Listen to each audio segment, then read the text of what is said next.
whatever subject he's talking, his talk is magic.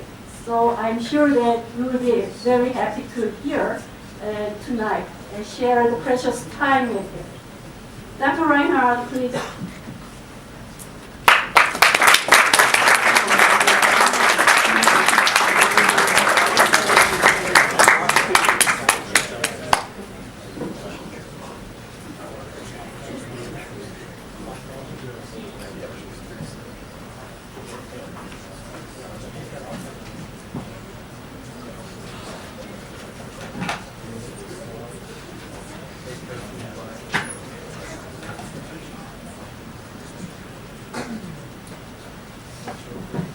Can everybody hear me okay? Yes, sir. Well, thank you, Major Hoff, for this very kind introduction. I think it's pretty much impossible to live up to it. But I will do my best to make this worth your time. I appreciate you coming here at this late hour. I understand that for some of you, intellectual curiosity is maybe not the only incentive for you to show up, but I hope that I have some interesting things that I can tell you along the way. As you can see, I didn't change the date. I was going to be here last month sometime, and of course a snowstorm prevented that, and another snowstorm almost prevented me from being here. We got about 10 inches of snow yesterday, and all the flights in and out of Hartford were canceled, but this morning it worked just fine. So, and it's of course always a pleasure to come back to Virginia. I've driven by here many, many times on my way between Plattsburgh and Washington, D.C. usually.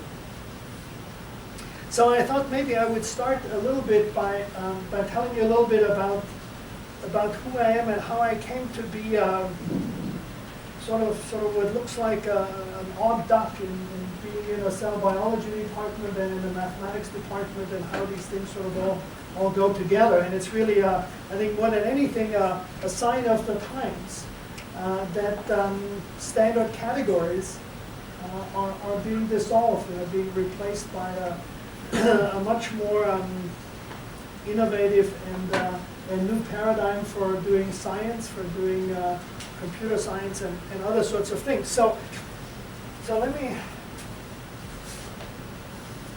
show you where I grew up. This is where I grew up. Now this is a recent picture. So I was born in 1954, so you can imagine what size this little town was when I grew up in there. It had about, I don't know, 20 houses or something.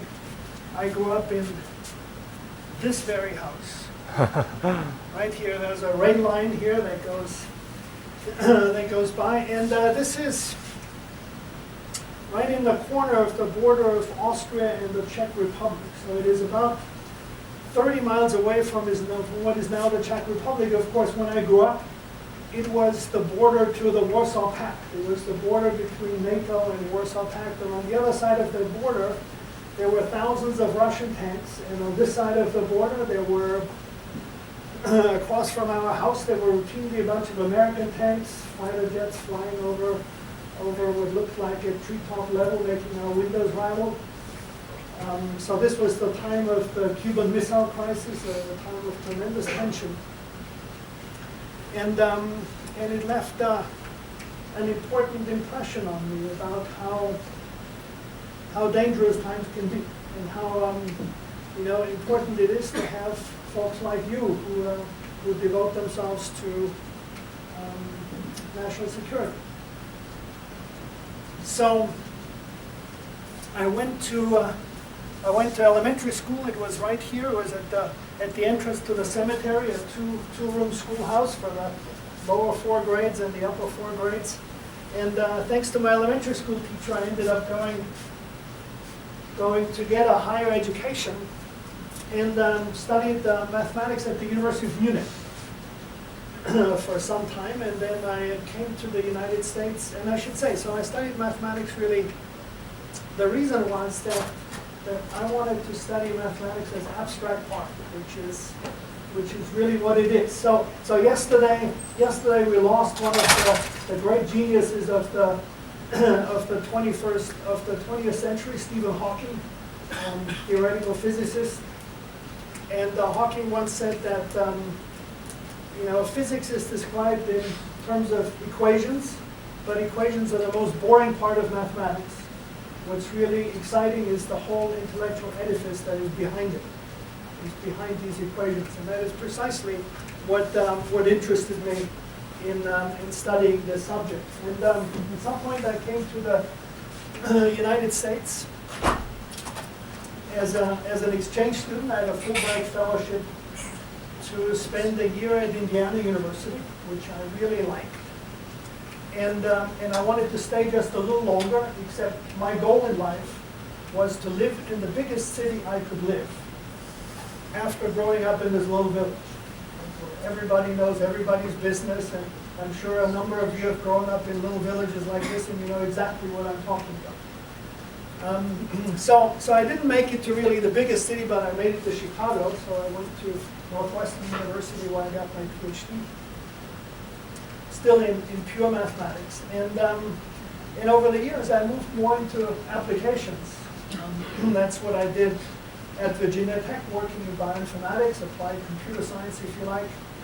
And about 5 years ago I moved to the University of Connecticut to the medical school to do work that's more closely impactful in terms of people's lives. So doing things that I could envision within my lifetime really make a difference in the way diseases are treated and the way patients receive care. So that's what I'm doing now.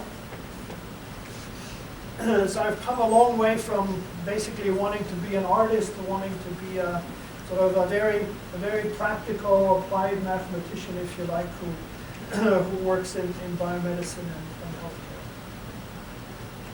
And I think that, if anything can be learned from this trajectory is that what you start out doing when you're 20 years old or 22 years old, as many of you are, it doesn't mean anything about what you will do the rest of your life. And if you really want to do something, you can, and you can move very far from where you started. So today I want to tell you a little bit about models, and in particular computational models, and what they do for us. So let me first talk a little bit about, let me just get a,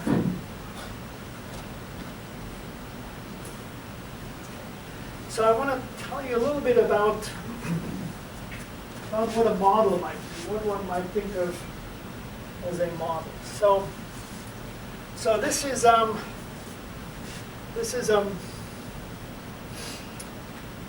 think it's from maybe the Renaissance. It's a rendition of a parable, a fable, an allegory that was devised by Plato, Greek philosopher, in part responsible for the foundation of Western civilization. So Plato has one famous book, The Republic, in which he lays out a number of dialogues that Socrates has with other people. And one of those dialogues focuses on the allegory of the cave. And this allegory is really largely meant to explain the role of the philosopher in society. And here is humankind. We are like prisoners in a cave. We cannot go outside. We cannot see what's going on outside. All we can see is we can see some shadows on the wall that come from a light, whether it's the sun or whether it's a flame, that projects shadows of what is really going on in the world onto that cave wall. And all of us, this is all we have to make sense of the world outside. This is how we understand the world. So we see these shadows, and from those we need to make a model of what the world looks like. And of course, in Plato's dialogue, the only people that can go outside are the philosophers. So they see what's really going on, and then they can come back and explain it to us. Now, I like this very much because it really catches the essence of what I think of as models. They're intellectual frameworks by which we explain the world for ourselves. Right? So, and today we need those models more than ever because what's the modern day equivalent of these shadows and the modern day equivalent of the light and the modern day equivalent of what really goes on in the world? Well, it is data. The way we perceive the world today, it is more complicated than it ever was. The way we perceive it is through data. Right? Those might be data of people's Twitter feeds. They might be data from images of the human brain. There might be data from satellites about the weather. There might be data about continents moving around, all sorts of data. Or for example, if you think of a modern battlefield, right, you will get a whole range of data from sensors on the ground, from airplanes, from satellites, from reports of people on that battlefield. You have all sorts of data that you need to somehow put together in your mind or in your computer into a picture of the world. And that picture of the world will be a model of some sort that you use to interact with the world. And so it's important that that model in many essential ways is accurate, because otherwise you will interact with the world in a very different way than what is appropriate. If you interact with your girlfriend or boyfriend, the way you do that is you have a model of them in your head, based on your experience with them, based on what you see. That is what you have. You have some concept of what makes them tick, some concept of what they want from life, some concept of what they want from you, and based on that, you interact with them. And if that model is wrong in essential ways, then you're going to be in search of a new boyfriend or girlfriend at some not too far distant future. And so what I want to do in the rest of this time is to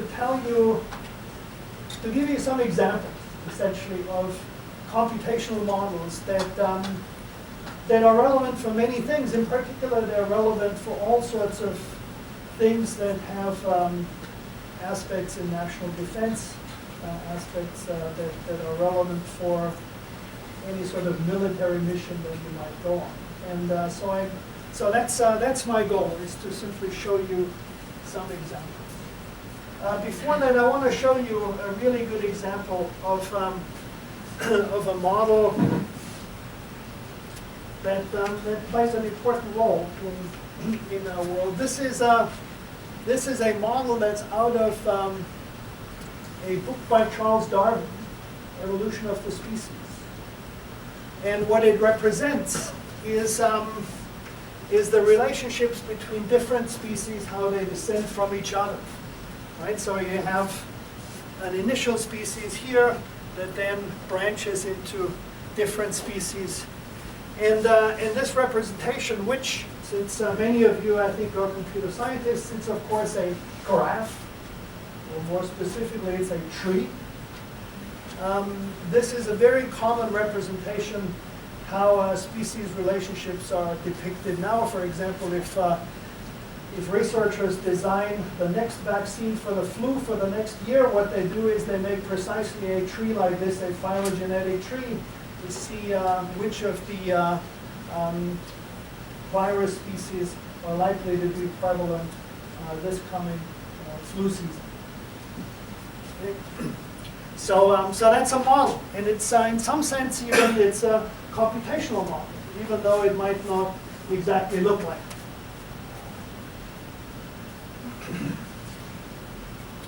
How many people have heard of game theory?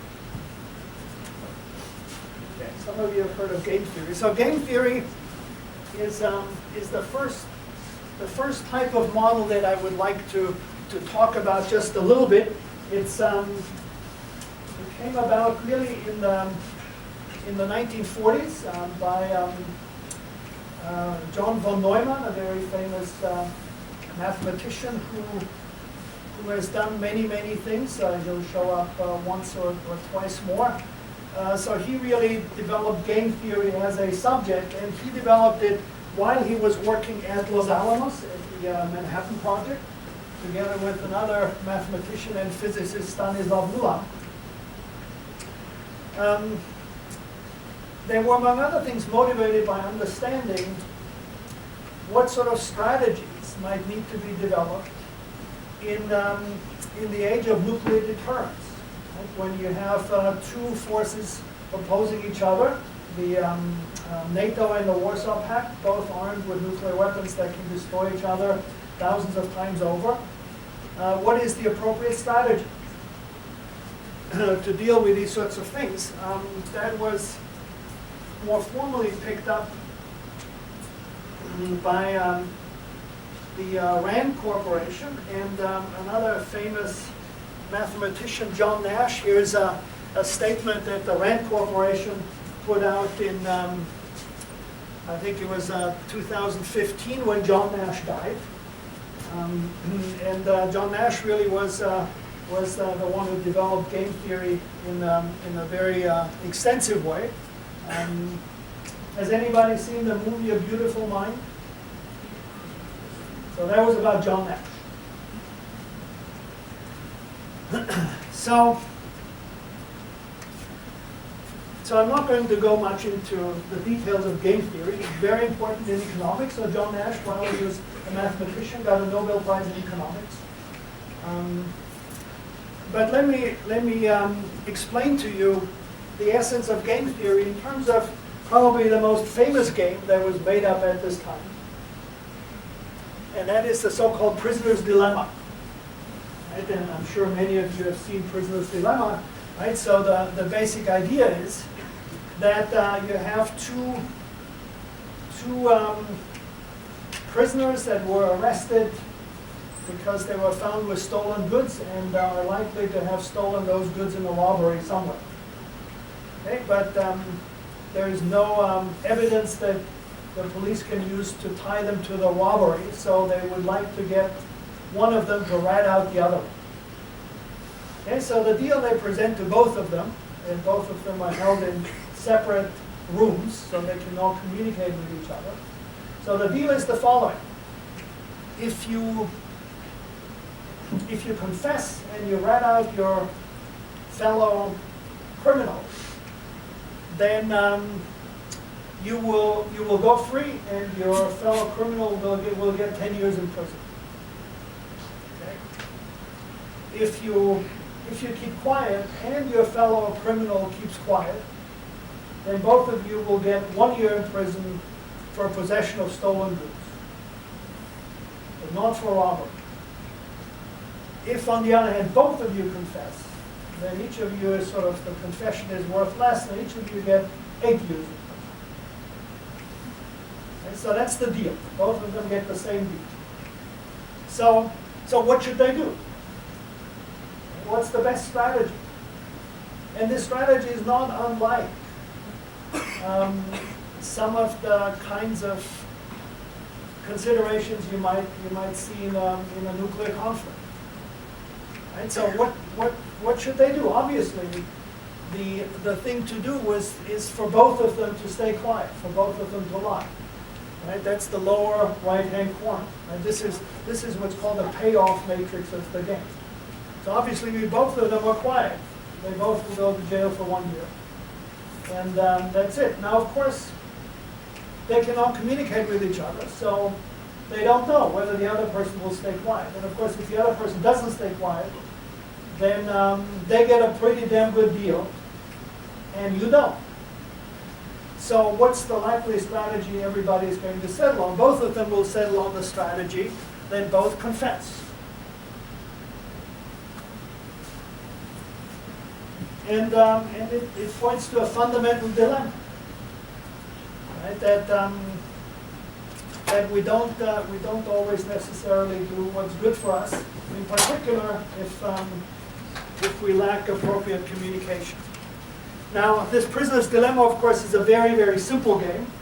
The sort of economic issues and the sort of military issues we can phrase in terms of game theory are much, much more complicated, and there's a whole area